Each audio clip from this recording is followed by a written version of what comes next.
Presentaciones. Buenas noches, continuando con las presentaciones del servicio. El doctor Hideki, residente de segundo año, rotante del Ministerio de la Morgue, va a presentar colitis microscópica y síndrome de Behçet. Síndrome de Behçet. Doctor Hideki, ¿puede iniciar, por favor?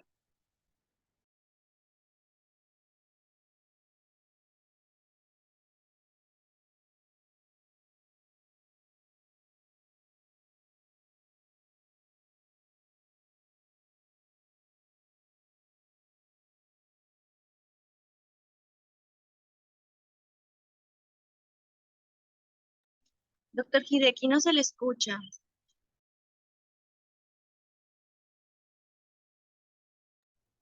Sí, buenas noches, ¿me escuchan? Ahora sí, doctor. Ok, como decía, para continuar con la lista de exposiciones programadas, hoy día me toca hablar sobre la colitis microscópica y el síndrome de Behçet. Encontré este algoritmo que habla sobre la diarrea crónica.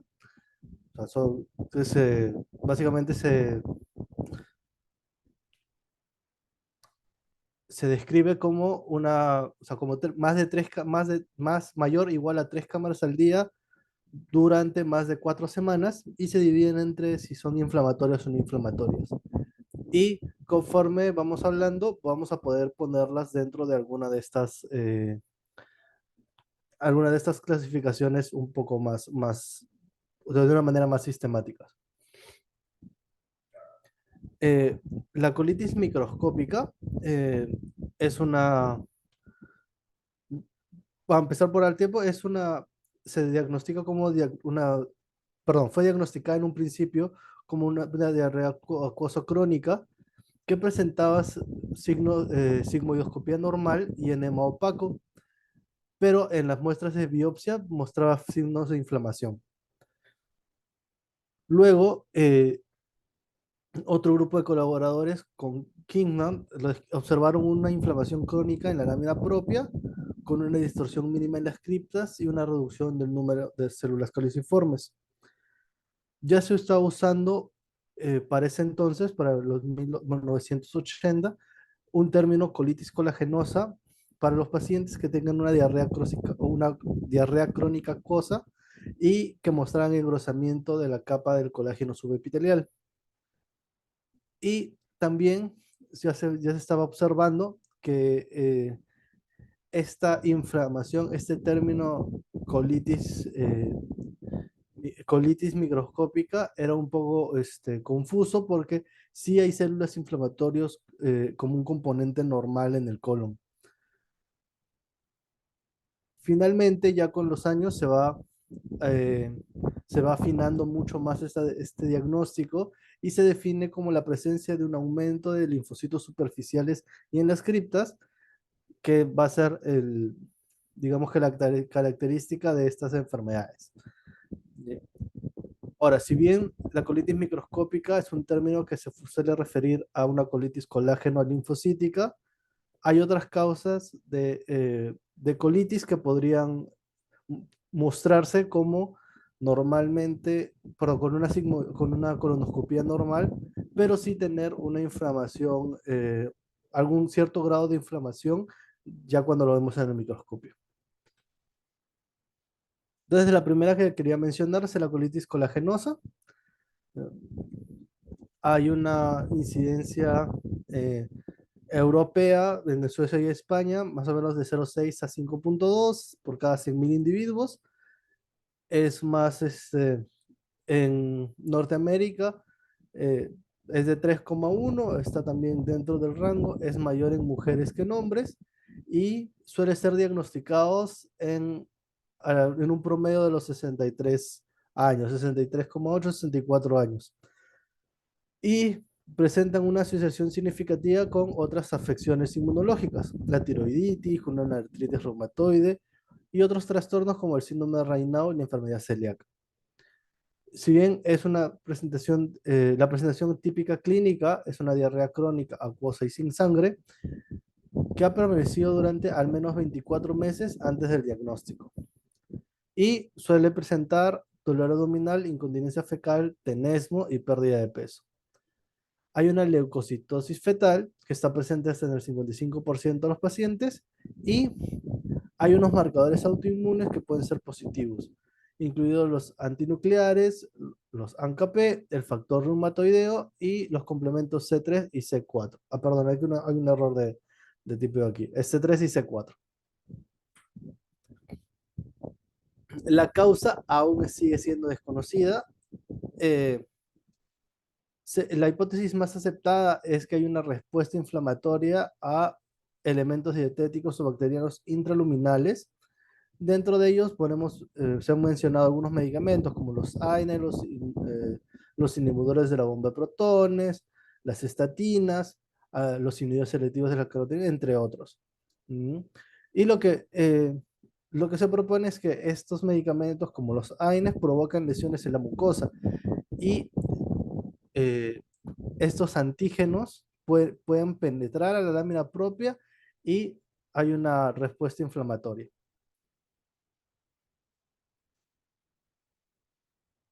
Estos, como se han asociado a diferentes, eh, digamos que condiciones autoinmunes, hay una gran concentración en investigar los haplotipos del componente linfocítico autoinmune, ¿ya?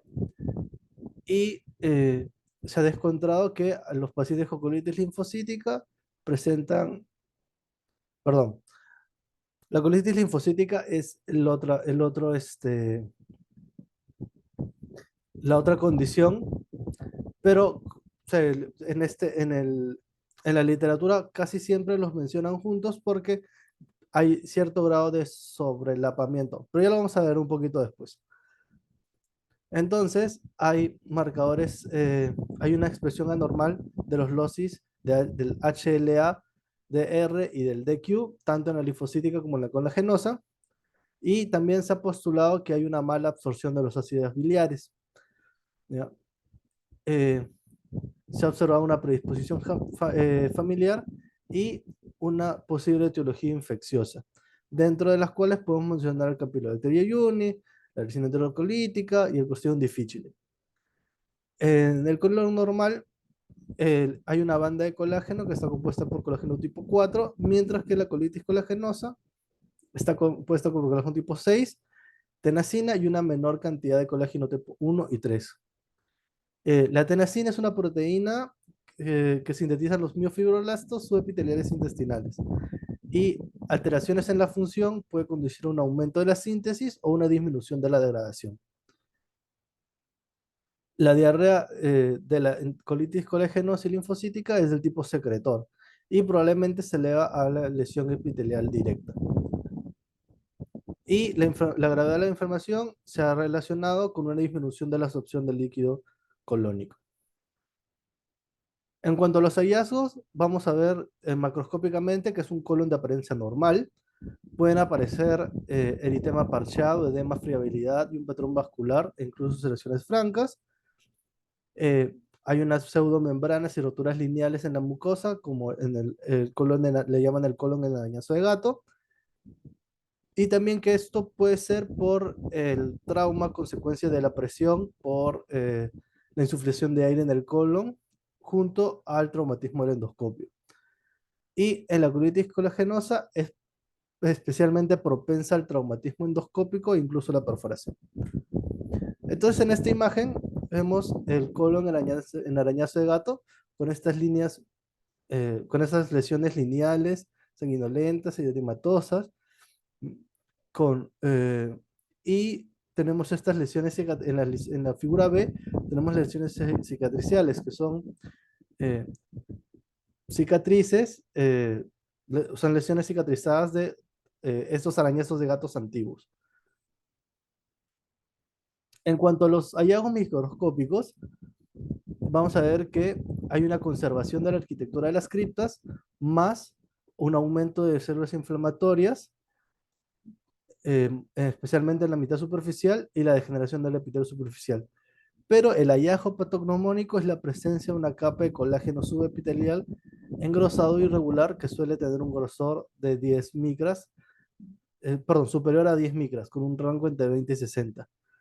Entonces, lo que decía la literatura es que una forma práctica de contar este grosor es que vemos un linfocito cercano y con ese tamaño, que el diámetro debe ser más o menos 5 micras, lo podemos ir calculando para ver cuántos linfocitos podrían acumularse en esa capa. Y con eso vamos calculando cuánto es el ancho. El engrosamiento del colágeno puede ser continuo y irregular y suele ser más pronunciado en el cóndilo derecho que en el izquierdo. Y en algunos casos, la capa no está engrosada, sino que muestra un aspecto irregular, dentado fibrilar, con o sin células inflamatorias atrapadas. Hay eosinófilos que pueden estar estrechamente asociados a la capa de colágeno y puede realizarse la tricrómica para resaltar la capa de colágeno y la regularidad del borde. Entonces, en esta imagen vamos a ver aquí perdón. Aquí podemos ver esta capa de bien, eh, bien rosada, ¿no? Gruesa, que está por debajo de la, de la mucosa. Las criptas se ven bastante normales y hay un infiltrado inflamatorio bastante extenso en esta imagen. Como dice la imagen, ¿no? La mucosa muestra criptas intactas con un engrosamiento del colágeno, de la capa de colágeno subepitelial. Y en la lámina propia hay una expansión de linfocitos, células plasmáticas y eosinófilos. Aquí vemos que la capa no necesariamente es continua, sino que puede estar como en parches. ¿Ven? Aquí se ha perdido, se ha separado, se ha erosionado la capa. Eh, y pueden atrapar algunos capilares, células estromales y células inflamatorias.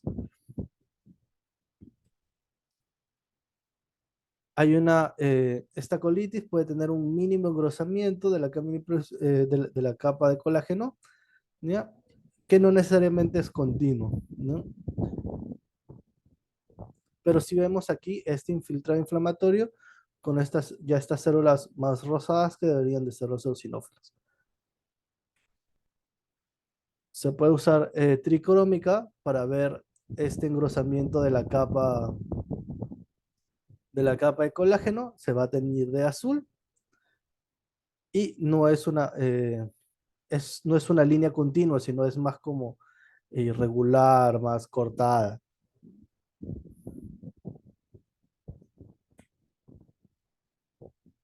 Junto con las imágenes anteriores hay una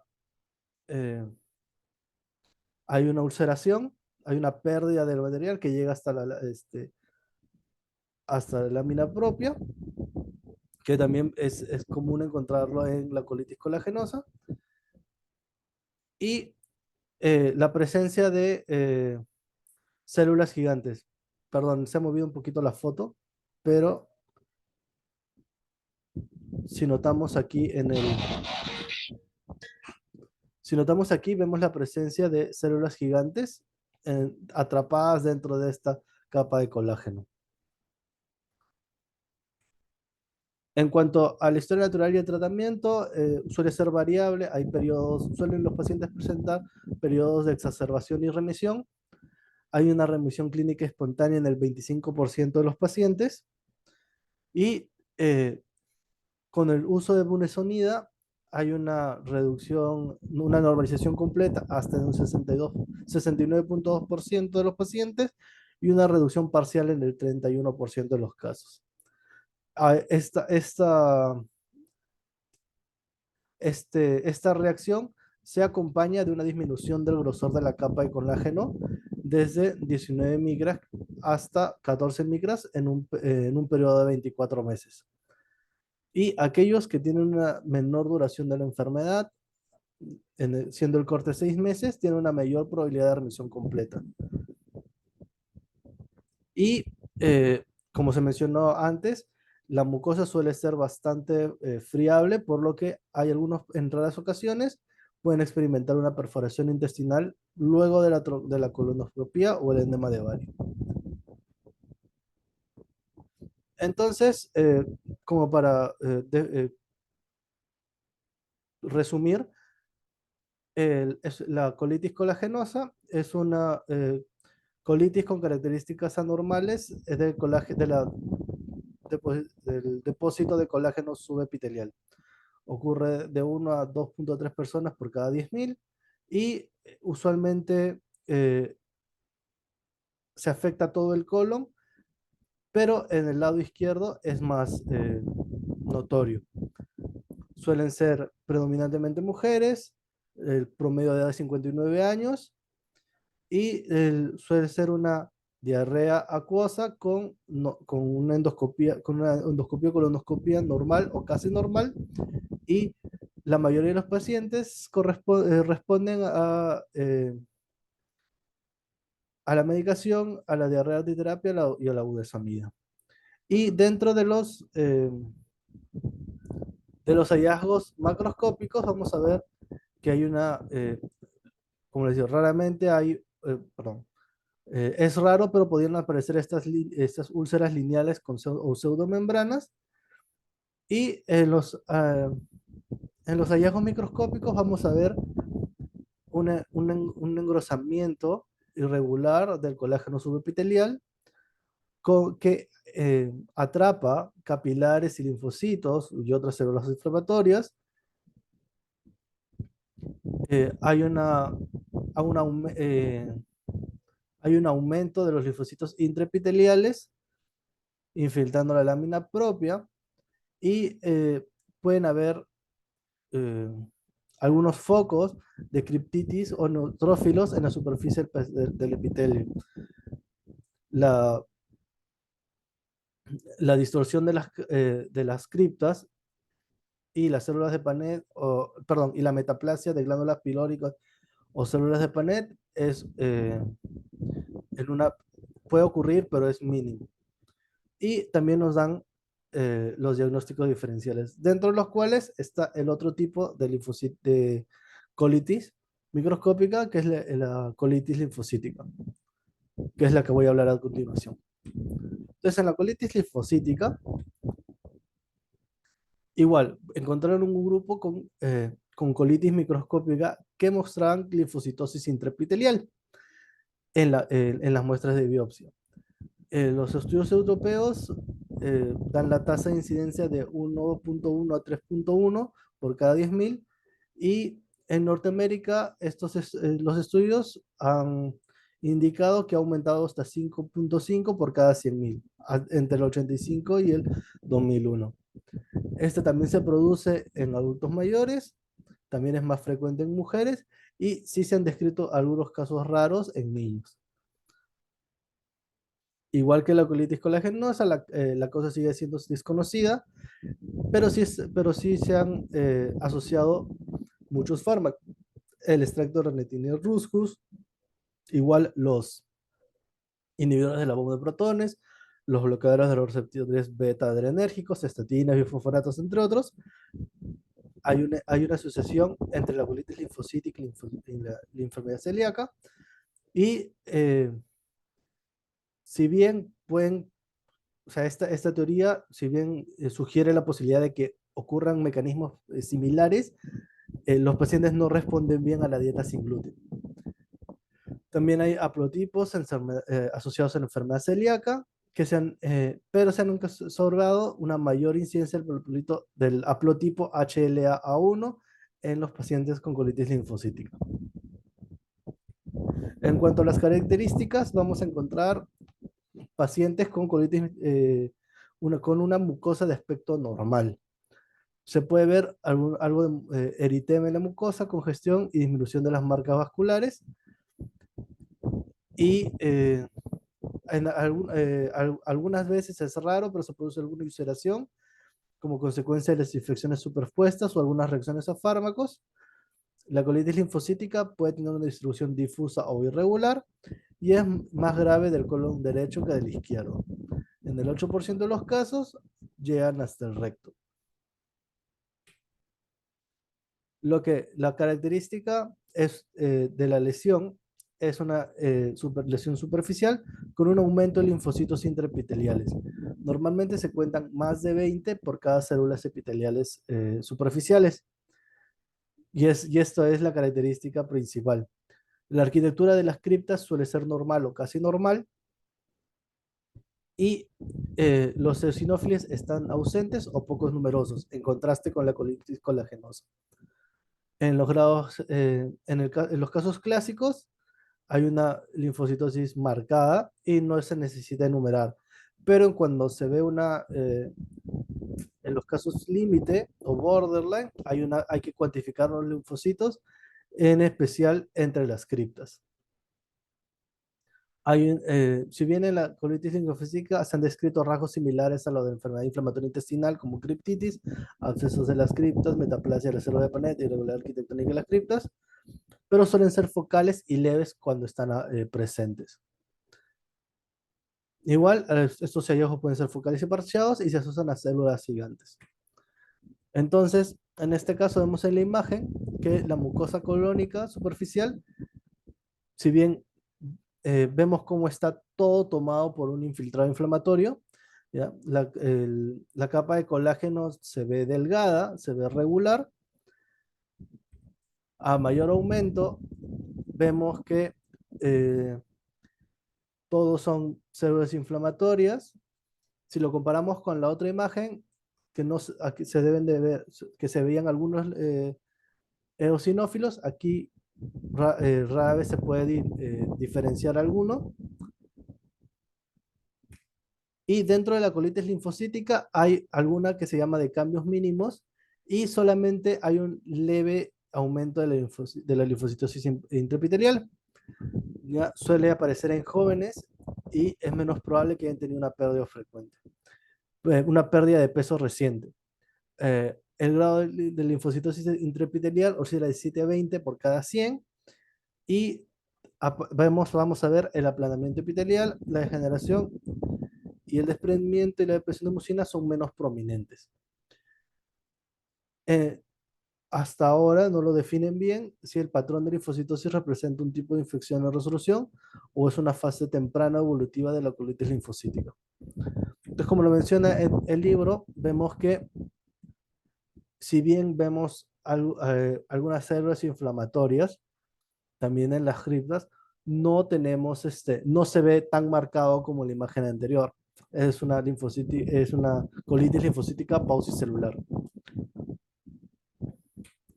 En cuanto a la historia natural y el tratamiento, los síntomas se han documentado que hasta el 18% de los pacientes van con una resolución espontánea. Los salicilatos y la budesonida pueden provocar remisión clínica hasta el 86% de los pacientes. Y este tratamiento lleva a una resolución histológica ante el 73%. La recaída puede producirse muy pronto, como 2 meses después de la respuesta inicial, pero suelen producirse entre 14 meses y 3 años del tratamiento, y las recaídas oscilan entre el 25 y 44%.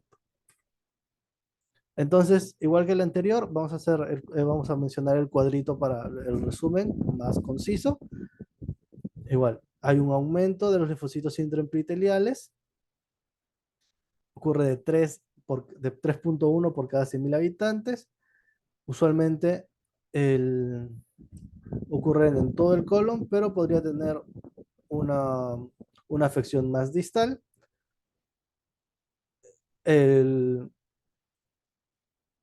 La edad en la que se suele aparecer es a los 59 años, es un poquito más jóvenes, y hay una diarrea crónica acuosa con una colonoscopia normal o casi normal. Y los pacientes responden a antidiarreicos y a terapia antiinflamatoria. Igual, en cuanto a los hallazgos macroscópicos, es una colonoscopia normal, casi siempre, y lo que vamos a ver es una superficie alterada con aumento de linfocitos intraepiteliales. La lámina propia hay un aumento de la inflamación en la lámina propia, usualmente superficial, y son menos prominentes los eosinófilos que en la colitis colagenosa. Y pueden haber ocasionalmente focos de criptitis o neutrófilos en el epitelio. Hay una distorsión de las criptas mínima. Y igual en el diagnóstico diferencial está también la colitis colagenosa, junto a otras como la colitis infecciosa en resolución, la enfermedad de Crohn, una mucosa normal sobre unos agregados linfoides y la enterocolitis linfocítica. Entonces aquí podemos ver la comparación. Vemos que en la colitis colagenosa vamos a ver esta banda de colágeno más grueso por debajo, mientras que en la colitis linfocítica vamos a ver el infiltrado inflamatorio hasta casi el borde de la superficie, ya que ambas tienen un infiltrado inflamatorio dentro de la lámina propia. En cuanto a algunas tinciones especiales que se pueden hacer, para la colitis linfocítica podemos usar el CD3 para ver los linfocitos, para marcar los linfocitos, y si uno gusta puede contarlo más fácilmente, y podemos usar tricrómica para marcar o señalar con mayor fuerza esta banda de colágeno que se va a teñir en azul. En cuanto a los diagnósticos diferenciales, vemos cómo hay otro tipo de condiciones que se tienen que tomar en cuenta para la colitis colagenosa, la colitis linfocítica, el prolapso de la mucosa, la colitis isquémica, la colitis por radiación y la amiloidosis. Y vemos que si bien hay algunas que suelen tener la arquitectura de las criptas más o menos intacta, vamos a ver cómo conforme vamos viendo la extensión de los linfocitos y de las plasmáticas en la lámina propia o la presencia de eosinófilos, podemos ir tachando y ya irnos enfocando en una de estos diagnósticos diferenciales. Por otro lado, también vamos a hablar del síndrome de Behçet, que es una enfermedad crónica, inflamatoria y vasculítica, caracterizada por úlceras orales, genitales y iritis. ¿Ya? Esta vasculitis va a atacar grandes y pequeños vasos, y cuando es sistema incluye el colon, el ano, el hilo. Es más común en países asiáticos y del Mediterráneo, y hay unas manifestaciones que son las úlceras genitales, el eritematoso y las artritis. El trastorno gastrointestinal ocurre entre el 10 y el 50% de estos pacientes, y suelen ser adultos jóvenes entre 20 y 40 años, en su mayoría hombres, y los síntomas incluyen anorexia, náuseas, dolor abdominal y diarrea. Si se llega a perforar, puede presentar un cuadro agudo de un abdomen agudo y fiebre. Es como les mencionaba, se caracteriza por estas úlceras orales y gastrointestinales. En cuanto a la patogénesis, hay cierto grado de predisposición genética. Están asociados con el Human Leukocyte Antigen, el HLA-B51, ¿ya? Pero también se han identificado otras alteraciones que afectan a los genes de la molécula de celular, el ICAM1, el factor de necrosis tumoral, el factor de crecimiento vascular y la fiebre mediterránea familiar. Las manifestaciones gastrointestinales están causadas por la isquemia debido a la vasculitis. Y múltiples factores pueden estar involucrados en la aparición de esta enfermedad. Incluyen antígenos bacterianos, sustancias ambientales, metales pesados e infecciones. Hay una activación inmunitaria celular y humoral que median la respuesta inflamatoria, y el daño vascular es la que puede aparecer, dar pie a la trombogénesis. Entonces, en este esquema vemos que hay una susceptibilidad genética junto a algunos factores desencadenantes, van a activar estas células inmunes, ya sea tanto las células T como las células que van a dar, perdón, que van a secretar estas citoquinas proinflamatorias y juntos van a dar las lesiones inflamatorias del tejido más la aparición de trombosis. Los hallazgos macroscópicos vamos a ver en el tracto gastrointestinal. eh, Puede ser un proceso localizado difuso. La forma localizada suele afectar la región ileocecal, mientras que la forma difusa suele afectar el colon. La superficie muestra múltiples úlceras a lo largo de la cara antimesentérica del colon, tienen un aspecto punzante característico y se extienden profundamente en la pared intestinal. En los casos de perforación hay un marcado adelgazamiento de la pared y cambios gangrenosos. Entonces lo que nosotros vamos a ver son estas marquitas. Ven como por fuera la pared parece casi transparente, como que estuviera adelgazada y protruye, o sea, como que va saliendo el contenido, ¿ya? Y por dentro lo que vamos a ver son estas úlceras marcadas, profundas, que y este adelgazamiento de la pared. En cuanto a los hallazgos microscópicos, vamos a ver que son úlceras profundas, bien delimitadas y perforadas que muestran agregados linfoides prominentes. Eh, la mucosa entre estas úlceras suele ser de apariencia normal y eh, podría parecer si es que hay una necrosis superficial que se puedan ver algunos cambios. La vasculitis afecta a pequeñas vénulas y arterias. El, el infiltrado inflamatorio de la pared es predominantemente linfocítico. Y los cambios vasculares, el engrosamiento de la íntima, trombosis y necrosis fibrinoide de la pared, pueden estar presentes en diferentes fases. En los casos complicados por perforación hay evidencias de necrosis transmural y extensa y una extensa reacción inflamatoria en la serosa. Las lesiones curadas se caracterizan por fibrosis submucosa y mural. Entonces vemos cómo hay, hay estos agregados linfoides en la base de las úlceras, ¿no? Vemos cómo se pierde la arquitectura normal y aparecen esos agregados linfoides. En cambio, en esta imagen a mayor aumento, vamos a ver el infiltrado linfocítico que, digamos que imita un engrosamiento de la capa mioepitelial de las vénulas, mientras que esta arteria se ve, o sea, limpia, ¿no? En esta imagen vamos a ver un engrosamiento de la capa producida por esta vasculitis linfocítica, perdón, un engrosamiento de la capa íntima. Y del otro lado, en la capa B, vamos a ver cómo hay debajo de la mucosa, vamos a ver una inflamación crónica inespecífica, ya como si pareciera más como tejido de granulación.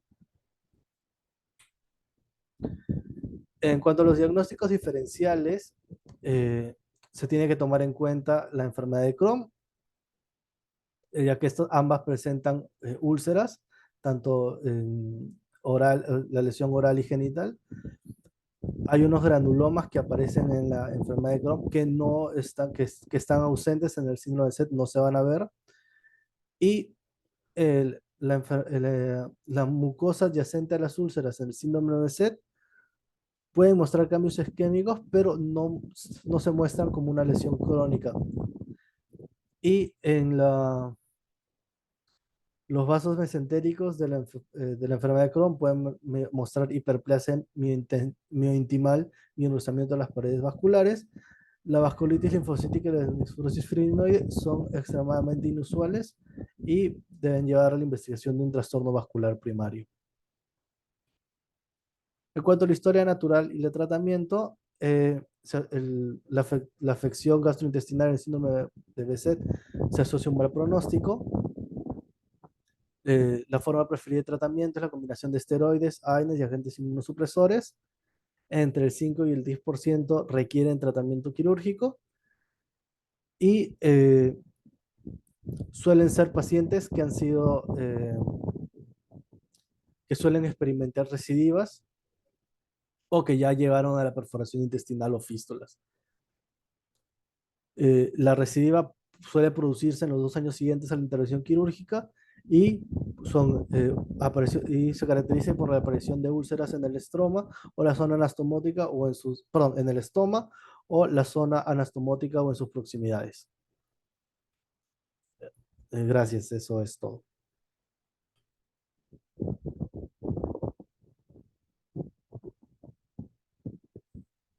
Bien, gracias, doctor Hideki, por su presentación. ¿Alguien del público, de los doctores o doctor Calderón, doctor Millones, podrían acotar algo más o alguna pregunta que le tengan al expositor? Hola, buenas noches con todos. Hola, ¿me escuchan? Buenas noches, Sí, doctor. sí, doctor, Sí, buenas noches. ¿Qué tal? Bueno, colitis microscópica, como ya siempre les digo, no hay que tener los dos conceptos en mente, porque siempre lo envían. Entonces, hay que tener la colitis colagenosa y la colitis linfocítica.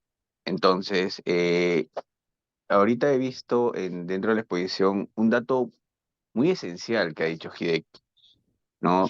Si bien es cierto, nosotros necesitamos para una colitis linfocítica 20 linfocitos intraepiteliales para poder diagnosticar. Él mencionó sobre una colitis linfocítica paucicelular, ¿verdad, Hideki? Sí, sí, doctor. Y Esta. más o menos, ¿qué referencia? Ahí está. Mencionaba a ciertos cantidad de linfocitos intraepiteliales, creo que 7, 10, creo que mencionaban, ¿verdad? Sí, doc, de 7 a 20. De 7 a 20. Entonces, como siempre les mencionaba, nosotros, si por A o B nos dice el gastroenterólogo que tiene una diarrea, que él está sospechando de una colitis microscópica, ¿no? Y nosotros vemos una cantidad de 11 linfocitos, entonces podemos, si no quieren ustedes ponerle el nombre de colitis linfocítica, igual pongan el dato, ¿no? Para que el gastroenterólogo debe tener ya este conocimiento de la colitis linfocítica paucicelular. Entonces, él posiblemente con la clínica y con el dato que le damos, él puede diagnosticar esta patología. Y si ustedes quieren avanzar un poco más, podríamos ponerle, ¿no? Una colitis linfocítica paucicelular. Ese es un dato muy esencial que ha dado Hideki. Y la otra cosa es sí o sí tener presente el diagnóstico de colitis colagenosa, ¿no? Del engrosamiento de la membrana subepitelial, más o menos de 10 micrómetros. Entonces, eso también hay que tener en cuenta. Hay que revisar con cuidado la lámina, ¿no? Bastante detallado, bastante cuidadoso, meticulosamente, ¿no? Ver esa laminita, porque no es una línea recta continua, ¿no? Hay ciertos engrosamientos, ¿no? Que nos ayudamos bastante con la tricrómica. Si tienen alguna duda o consulta, podrían proporcionarla ahorita. por mi parte, doctor, sí, quedó claro, estuvo bien completa la exposición de Hideki, Ujú. el doctor Hideki. ¿Algún otro tiene alguna consulta?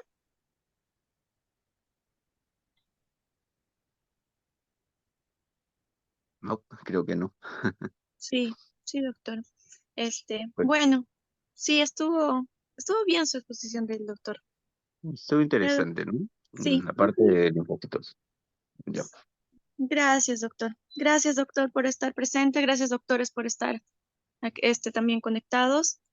Será para la próxima exposición. Ya les estaré indicando cuándo. Buenas noches, doctores. Gracias. Que Gracias, tengan buenas buenas noches. noches.